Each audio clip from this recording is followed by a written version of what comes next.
नमस्कार दोस्तों, स्वागत है आप सभी का हमारे यूट्यूब चैनल रत्नाकर क्लासेस में। तो आज हमारा पीएच का लास्ट टॉपिक है जिसका नाम है दैनिक जीवन में पीएच का अनुप्रयोग या प्रयोग। ठीक है, उपयोगिता, दैनिक जीवन में पीएच की उपयोगिता। तो इससे काफ़ी थ्योरिकल है, लेकिन जहाँ भी क्वेश्चन बनने के चांस होंगे तो आपको बता दिया जाएगा। ठीक है, तो गौर करना, ये थ्योरी आपका है, बस ऐसा ना समझना कि इम्पोर्टेंट नहीं है, इम्पोर्टेंट भी है। तो आइए देखते हैं क्या लिखा है। रक्त, यानी कि आप जानते होंगे रक्त किसको बोलते हैं, यानी कि खून को, ब्लड को रक्त बोलते हैं। आंसू, लार आदि का पीएच लगभग 7.4 होता है। एक चीज़ ध्यान रखना, ये लगभग में है, रक्त हो चाहे आंसू हो चाहे लार हो, अगर पीएच पूछा जाए तो लगभग में इसकी वैल्यू 7.4, ठीक है, होता है। यदि 7 से कम होता है, ये जो है 7.4 होता है, यदि 7.04 से कम होता है या 7.4 से अधिक हो जाए तो जीवन असंभव हो जाता है।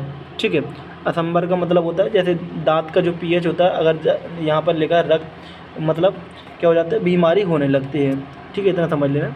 कब? जब 7.4 से ज़्यादा हो जाए या 7.0 से कम हो जाए, लेकिन होना कितना चाहिए, 7.4। किसकी बात कर रहे हैं? रक्त की, आंसू की, लार की। तो इसमें रक्त, आंसू, लार का अगर पीएच पूछा जाए तो 7.4, अगर 7.0 से कम हो जाए या 7.4 से अधिक हो जाए तो बीमारी होने लगती है। नेक्स्ट, वर्षा के जल का पीएच मान 7 से कम होकर 5.6 हो जाता है।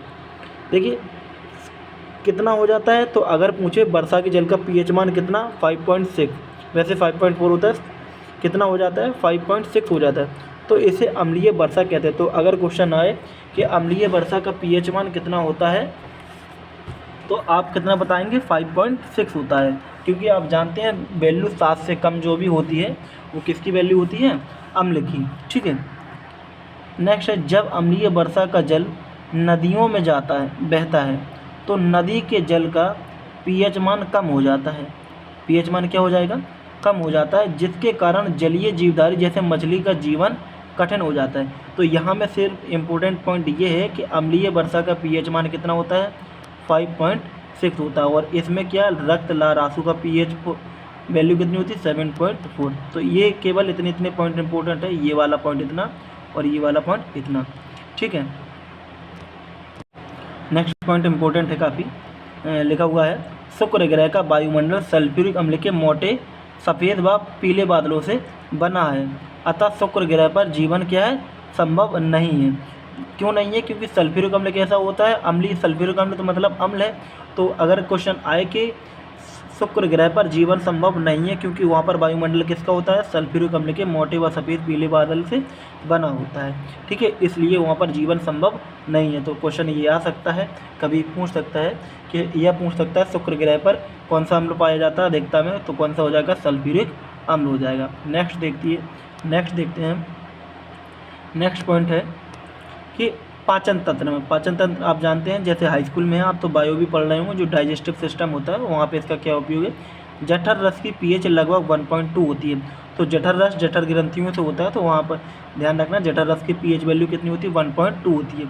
अपच की स्थिति में, अपच मतलब होता है खाना जो हजम ना हो, अपच की स्थिति में अम्ल की मात्रा अधिक बनने लगती है। अगर कभी आपने गौर किया हो, खाना ज़्यादा खा लिया हो तो जो अपच हो जाती है, अपच होने के बाद आपको खट्टी डकार होती है, तो होता क्या है, जो पित्त होता है, पित्त से HCl निकलता है। क्या निकलता है, HCl।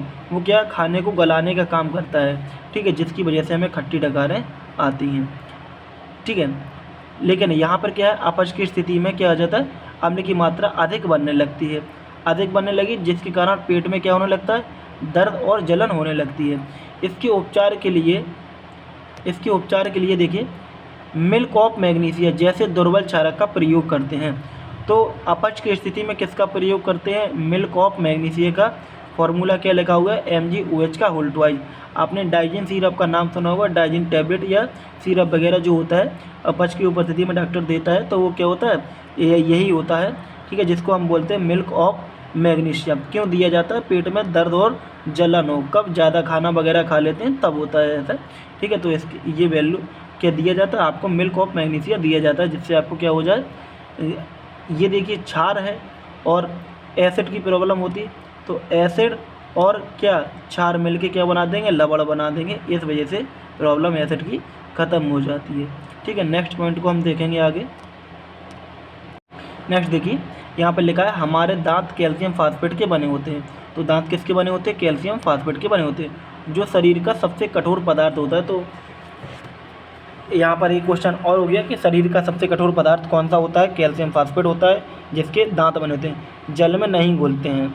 ठीक है, परंतु मुँह का pH 5.5 से क्या हो जाए? कम हो जाए तो दांत कैसे होने लगते हैं? दांत गिरने लगते हैं। मतलब दांत नष्ट, गिरने का मतलब यहाँ नष्ट होने लगते हैं, दांत बारीक बारीक टुकड़ों में टूटने लगते हैं। ठीक है, जिसको दंत क्षरण बोलते हैं। ठीक है, तो इसके छुटकारा पाने के लिए क्षारकीय दंतमंजन का प्रयोग करना चाहिए। इससे अम्ल की अधिकता उदासीन हो जाती है और दंत क्षय रोके जा सकते हैं। मतलब pH वैल्यू 5.5 से कम हो जाएगी तो दंत का क्या होने लगेगा? क्षरण होने लगेगा या नष्ट होने लगेंगे। लेकिन जब अम्लीयता बढ़ जाएगी तो क्षारकीय मंजन का प्रयोग करेंगे। तो क्षारकीय मंजन अम्ल और क्षार क्रिया करके क्या बना देंगे? उसको क्रिया क्या कहते हैं? उदासीन कर देंगे, यानी कि लवण बना देंगे।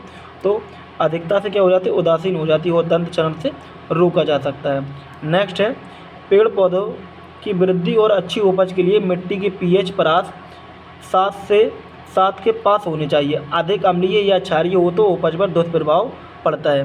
तो देखिए, इस पे क्वेश्चन आ चुका है कि इस पे क्वेश्चन बन चुका है, तो ध्यान रखना आपको ये पॉइंट क्या बोला गया है। पेड़ पौधों की वृद्धि और अच्छी उपज के लिए मिट्टी की परास कितनी होनी चाहिए? 7, यानी कि कैसे होना चाहिए? उदासीन होना चाहिए। अधिक अम्लीय या क्षारीय हो जाए तो मिट्टी पर क्या हो जाए? दुष्प्रभाव पड़ता है। ठीक है, और देखते हैं हम क्या है।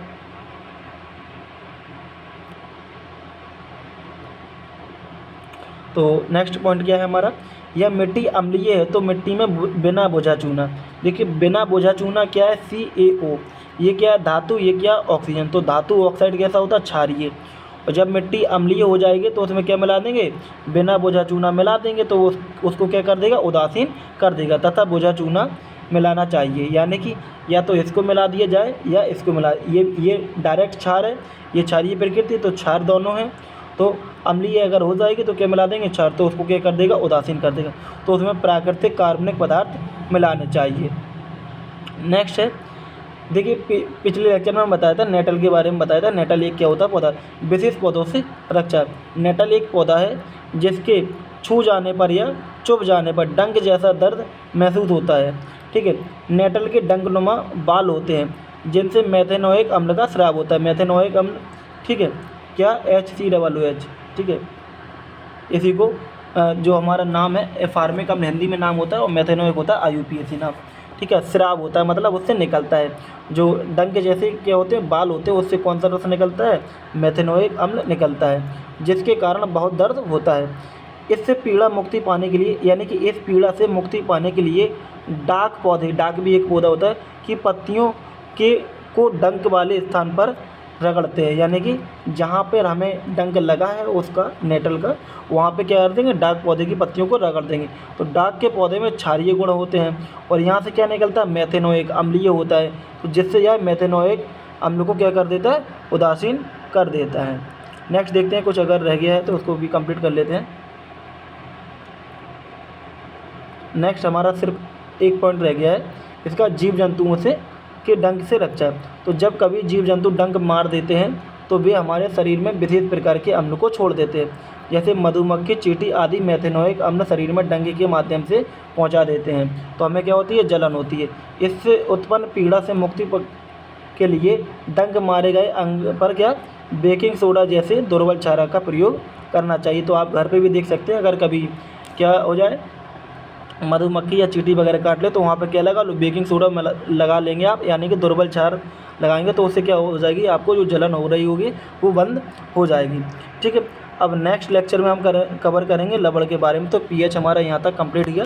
ठीक है, अगर वीडियो अच्छी लगे, वीडियो समझ आपको टॉपिक समझ में आ रहा है तो वीडियो को लाइक ज़रूर किया करें। ओके, मिलते हैं अगले लेक्चर में, तब तक के वीडियो देखते रहिए और वीडियो देखने के लिए धन्यवाद।